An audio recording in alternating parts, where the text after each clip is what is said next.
¿Qué tal amigos? ¿Cómo están? Bienvenidos a un nuevo video podcast de Fisher William.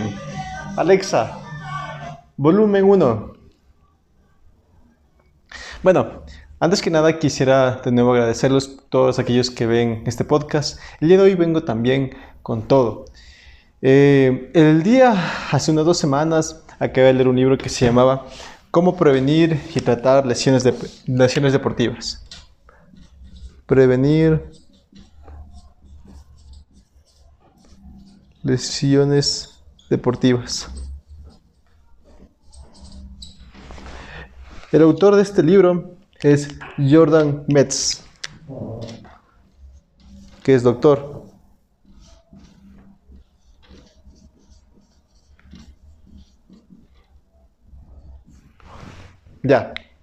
Bueno, primero que nada este libro lo leí más o menos hace unas 2 semanas, pero es un libro muy extenso, aproximadamente tiene como unas 800 hojas y la verdad es que no sabía cómo mencionarles un resumen porque es muy extenso y quería saber de qué forma yo les podía transmitir todo el conocimiento que adquirí de este libro.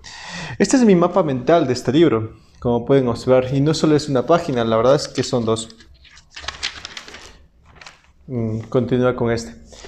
Tiene bastantes cosas que si tú eres fisioterapeuta o profesional de la rehabilitación, te interesa bastante leer este libro. ¿Por qué me gustó este libro? Bueno, la verdad es que este libro no es que sea, por ejemplo, la guía de práctica clínica más avanzada de todas las lesiones deportivas, ni mucho menos. Pero tiene muchas cosas que vale la pena rescatar y por las que me ha gustado, y eso quiero compartirlos con ustedes. Por ejemplo, en este libro habla de muchas lesiones que ocurren en el ámbito clínico y por esa misma razón yo no sabía cómo compartirlos con ustedes, porque si yo me pusiera a detallar cada una de estas lesiones diciendo qué es, qué significa, qué es lo que puedes hacer, cómo tratar o cómo prevenirlas, nos iríamos un podcast de 2 días enteros. No sé, tal vez de esa manera. Entonces, este no era el objetivo que yo tenía con ustedes en este video podcast. Más bien tenía algo como que quería darles algo conciso, algo que ustedes se pueden llevar. Si tú eres, por ejemplo, deportista, te sirva mucho entender estos puntos que quiero hoy compartirte. Bueno, quiero aclarar unos puntos primero por lo que me gustó este libro. Primero porque es un libro escrito por un doctor, un médico, que en su historia cuenta que él cuando estaba estudiando medicina, era deportista y se lesionó justamente el ligamento cruzado anterior, creo que se lo rompió. Y entonces él, por su afición a hacer deporte y esta lesión que le vino, se quedó como, ¿qué ahora qué hago? Si soy de la salud, tengo que tener las herramientas necesarias para yo también autotratarme. Entonces él ahí empezó su afición con el ámbito deportivo, las lesiones deportivas, y es lo que él comparte, muchas cosas que muchas veces otros médicos no lo dicen o no quieren decirlo, pero él lo comparte bastante en el libro. Por ejemplo, él comparte la idea de que el mejor aliado hacia una recuperación funcional es el ejercicio bien enfocado. No necesariamente el mismo ejercicio que te llevó a la lesión, pero es un ejercicio bien enfocado. Entonces, esta es la primera idea que él expone en su libro, que expone el término de reposo dinámico. Él decía, por ejemplo, cuando tú recién empiezas un proceso de recuperación, por lo general te dicen, bueno, descanso 1 semana o más también, ¿ya? Entonces él decía, negado, o sea, una cosa que tú te lesiones, por ejemplo, en este caso la rodilla, no significa que tú tienes que ya quedar tu actividad totalmente estancada y ya no tienes que hacer nada, ni siquiera respirar. O sea, no ir a esos extremos, sino él mantenía este término que me gustó bastante, reposo dinámico. él decía que él obviamente tienes que descansar la articulación, el músculo que te lesionaste, pero no necesariamente va a descansar, por ejemplo, otras articulaciones adyacentes. Y mientras pasa el tiempo puedes ya empezar a hacer ejercicio adecuado.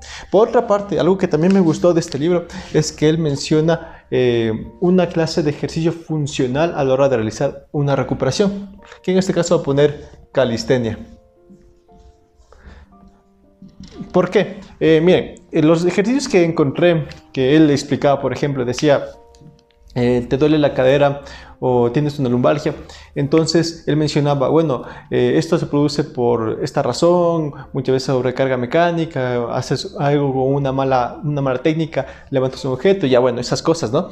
Y decía, bueno, te recomendamos que para que te recuperes, hagas estos ejercicios. Y la mayoría de ejercicios eran ejercicios de calistenia, que él le decía entrenamiento funcional. Pero es que al fin y al cabo eso es la calistenia, es un entrenamiento funcional.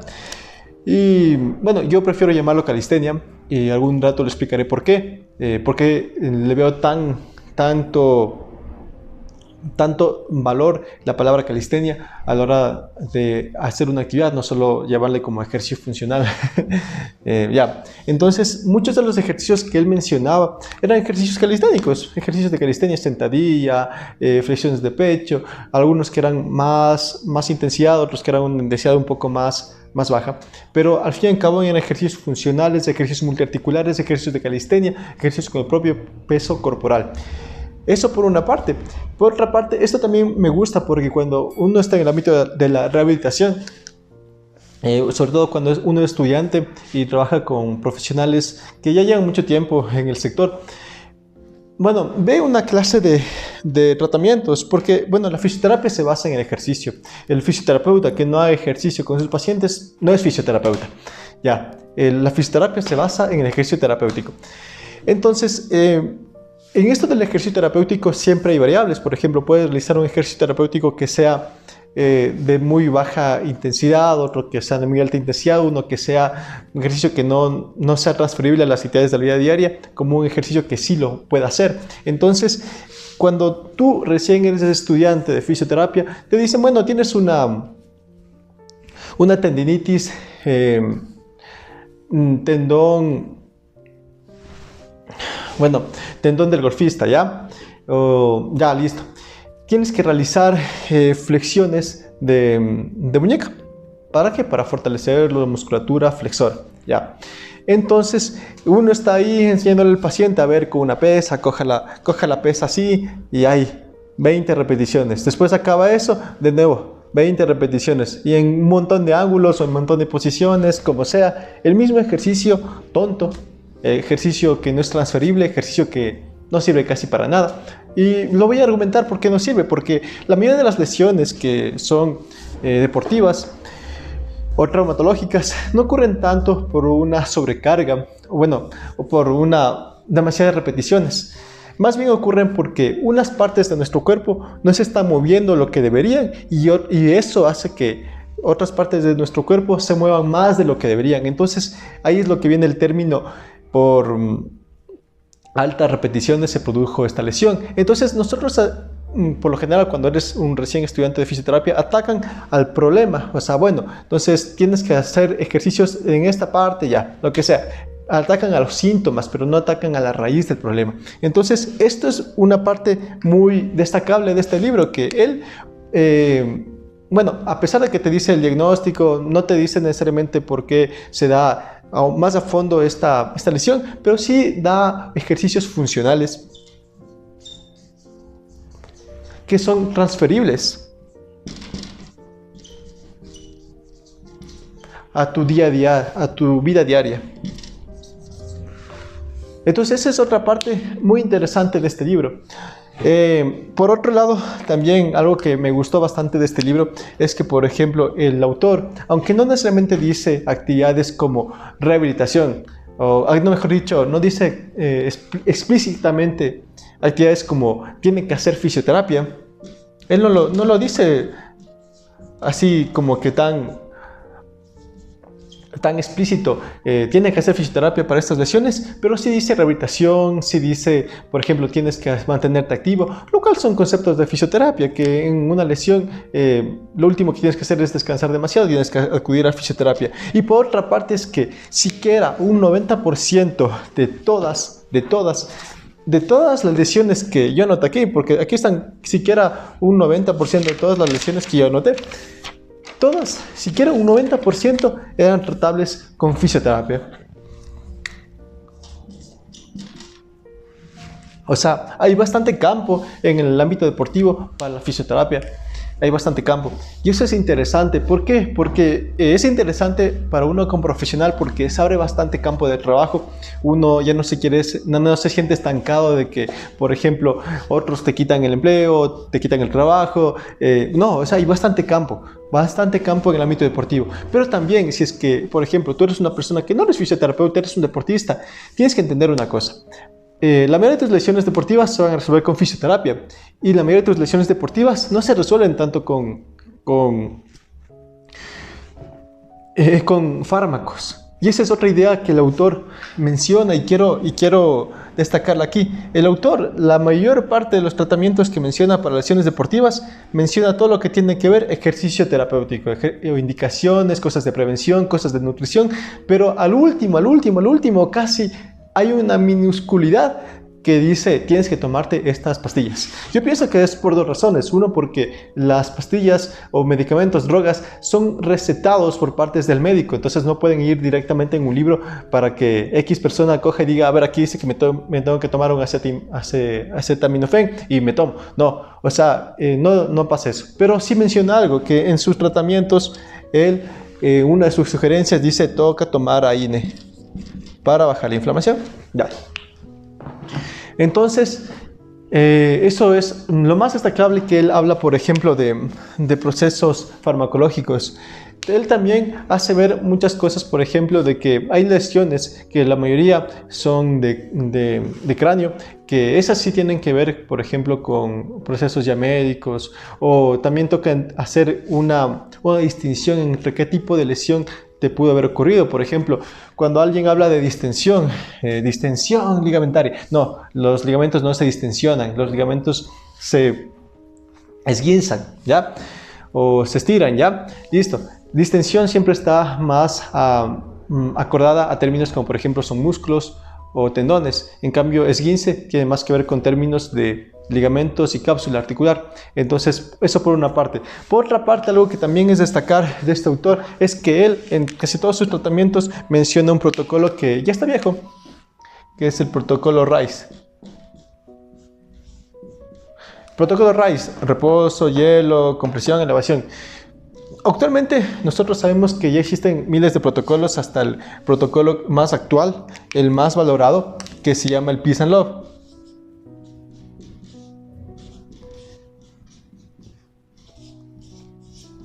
Es el protocolo más valorado, el protocolo más estudiado y el protocolo como que es más sugerido en cualquier tipo de lesión.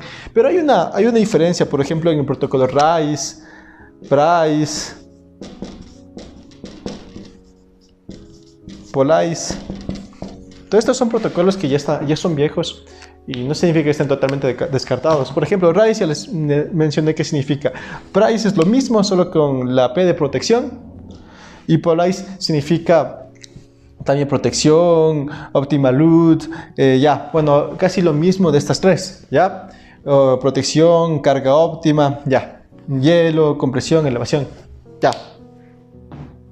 Entonces, el más aceptado de todos estos protocolos actualmente es el Peace and Love. Esto no explica en el libro porque el libro ya es un libro más o menos viejo, pero toca tener en cuenta. Alguna vez algún compañero mío que yo subí un video sobre el protocolo RICE, el protocolo PRICE, el protocolo POLICE, me dijo, no amigo, ya no se utiliza ese tipo de protocolos.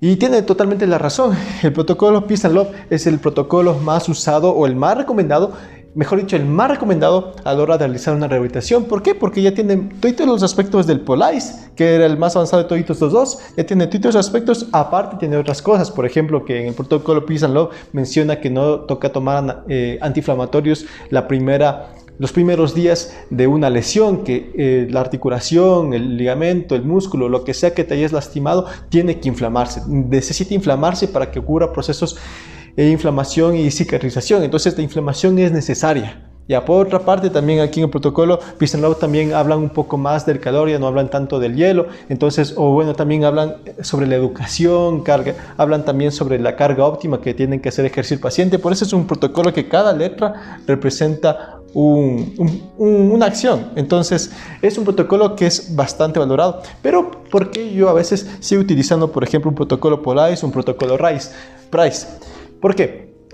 Ya el RICE casi no lo utilizamos, casi, porque en ámbitos deportivos, según mi experiencia, cuando recién estás, por ejemplo, en un partido de fútbol, te lesionas, te esguinzas en ese rato.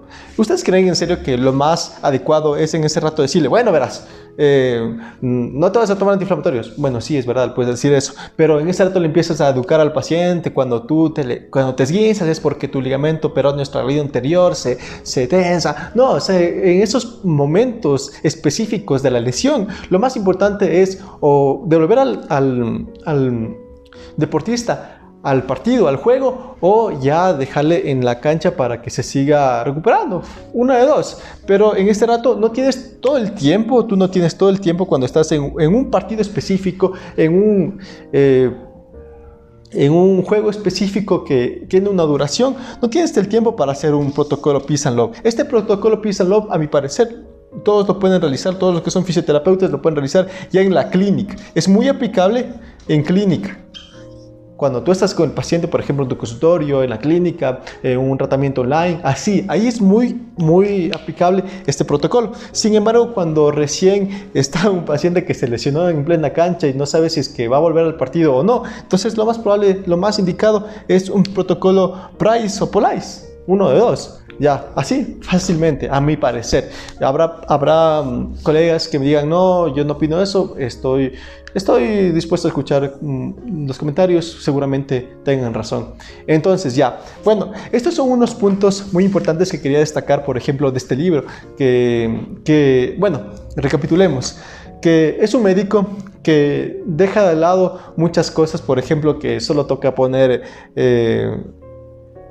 medicamentos ya, o le infravaloran el ejercicio. Entonces el médico da el término de reposo dinámico, o sea, de mantenerse haciendo ejercicio inclusive aunque tengamos lesiones, pero no necesariamente en el mismo lugar donde lesionaste.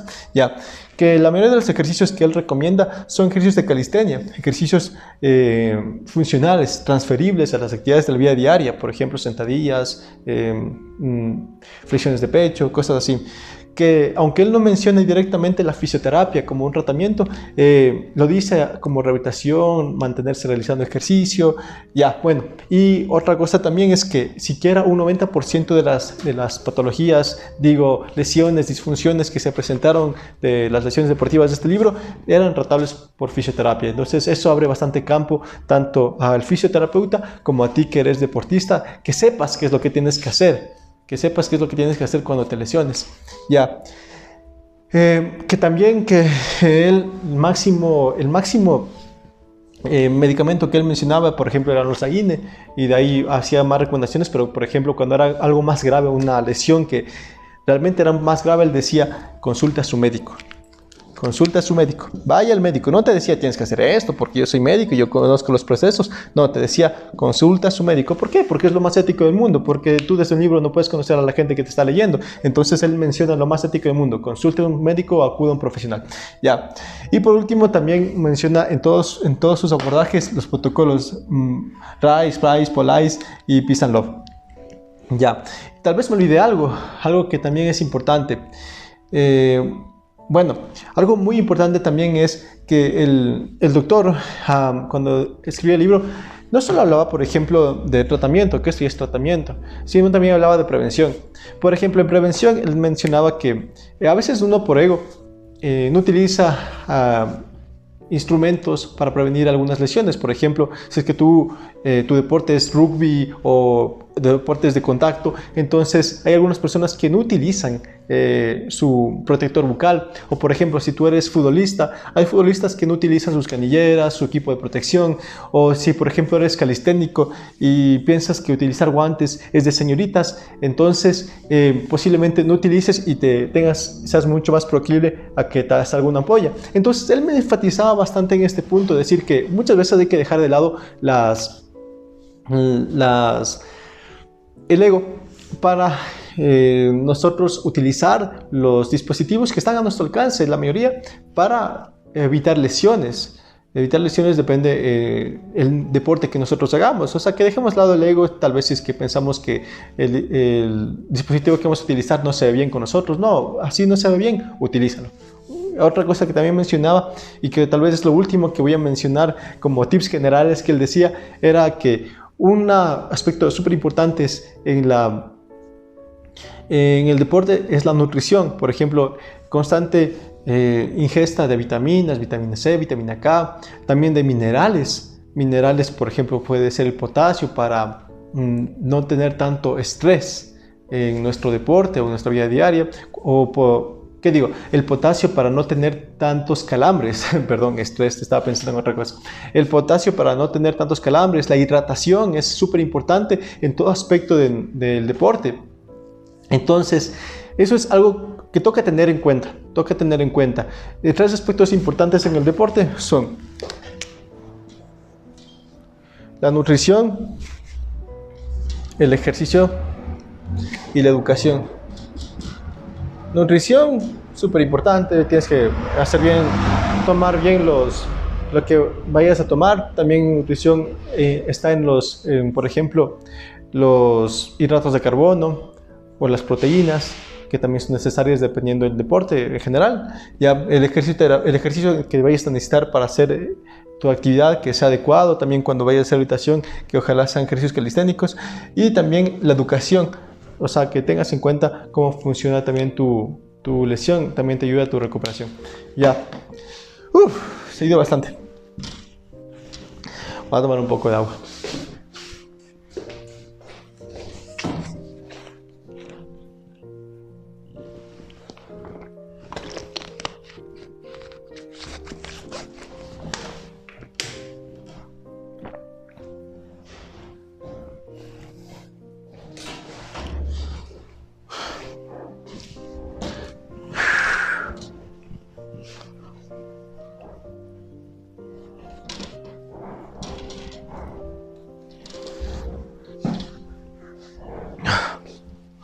Bueno, verán, por último, para acabar este pequeño podcast, quiero mencionarle los 10 tips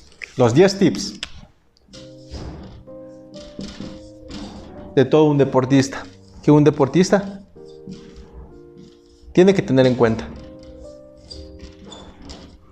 Si tú eres deportista, te interesa bastante saber estos 10 tips. Bueno, como primer tips, él mencionaba que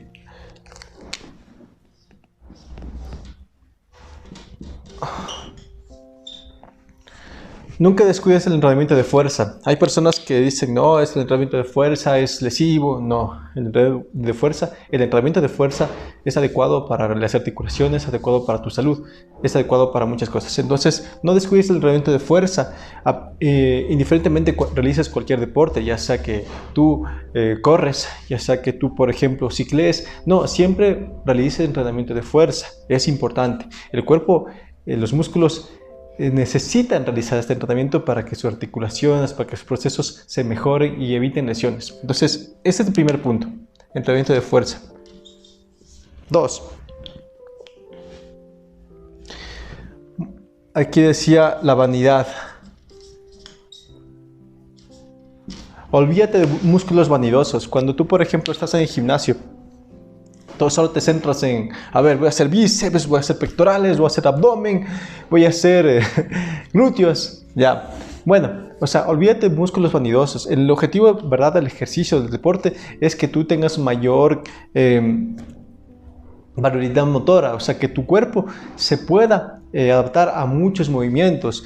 Pero si tú, por ejemplo, solo te centras en lo estético, en la vanidad, vas a ser, por ejemplo, un orangután en un solo plano, o un plano sagital. Así lo decía un profesor, orangutanes en un plano sagital. O sea, que siempre están en el plano sagital realizando movimientos que están así todo anchos, pero, o sea, realmente funcionales no son. Por ejemplo, personas que tienen tremendos músculos, cargan tremendos pesos en el gimnasio, tienen demasiada fuerza, se pasaron del primer punto, pero pones a hacer una dominada, una flexión de pecho con una buena técnica, no pueden. Entonces ahí es cuando ellos fallan, no tienen equilibrios en sus actividades y los ejercicios que están realizando no son transferibles a la vida diaria. Entonces tengan en cuenta eso. 3. Realizar ejercicios pliométricos. Pliometría y velocidad. Este es un tip muy importante para que tú evites lesiones. La pliometría es uno de tus grandes amigos. ¿Qué es la pliometría? Los ejercicios pliométricos se basan en que tú puedes entrenar a tu cuerpo para que pueda ser capaz de absorber impactos sin lesionarte. Por ejemplo, no sé si han visto parkour, ellos se botan desde tantos pisos y caen de una manera como que muy armónica, muy chévere, y no se fractura. Una persona normal que se bote desde un 5.º piso se muere o se fractura algo muy importante. Entonces ellos no. ¿Es por qué? Porque ellos han dominado el arte de la pliometría y también de la velocidad, de cómo adaptar sus cuerpos, cómo que sus cuerpos aprendan a absorber impactos sin que estos sean lesivos. Y no necesariamente tienes que botarte desde un 5.º piso o aprender parkour para aprender esto. Simplemente con ejercicio de pliometría puede ser saltar sin que suene el suelo. Y es un ejercicio de pliometría. En otros videos tranquilamente voy a hablar de pliometría, pero si quieres y te interesa este tema, busca en internet, pon ejercicio de pliometría y te van a salir bastantes. Ya. 4. Realiza estiramientos. Estiramientos. Alguna vez mencioné, si un músculo no tiene la capacidad de acortarse y alargarse de la manera adecuada, estás muy propenso a lesionarte. ¿Por qué? Porque en el deporte los músculos siempre están alargándose, acortándose, alargándose, acortándose. Y si es que, por ejemplo, un músculo solo puede alargarse hasta aquí, pero la actividad le lleva a hacer esto, se va a desgarrar. Se va a desgarrar, va a haber una distensión o un desgarre muscular. Entonces, la actividad de realizar estiramiento, stretching, flexibilidad es súper importante para que no te lesiones. Y él ponía un ejemplo de estiramientos, era realizar yoga.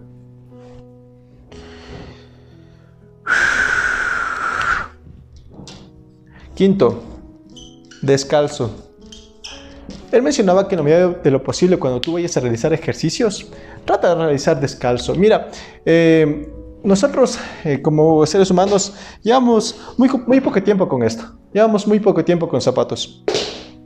Y por esa misma razón, nuestros pies, que son zonas muy propioceptivas, han perdido esa capacidad de adaptarse al suelo. Entonces, este también es uno de los motivos de que la gente se esguince tanto y no tenga tanto equilibrio en terrenos inestables. ¿Por qué? Porque nuestros pies ya no están adaptados al medio. Entonces, esto de que tú entrenes descalzo te ayuda bastante a que tus pies tengan un poco más de sensibilidad, de propiocepción, de feedback en la actividad que tú vayas a realizar. Es un tip buenísimo. Inclusive, por ejemplo, aquí cuando yo hago terapias con mis pacientes, muchas veces les digo, sáquense los zapatos y hacemos la terapia descalzos. Y eso les ayuda bastante a su entrenamiento, a su recuperación. Entonces, es un tip que también puedes utilizar. 6. Desequilibrios musculares. Tú, por ejemplo, cuando vas al gimnasio, te centras mucho en músculos vanidosos, como decía.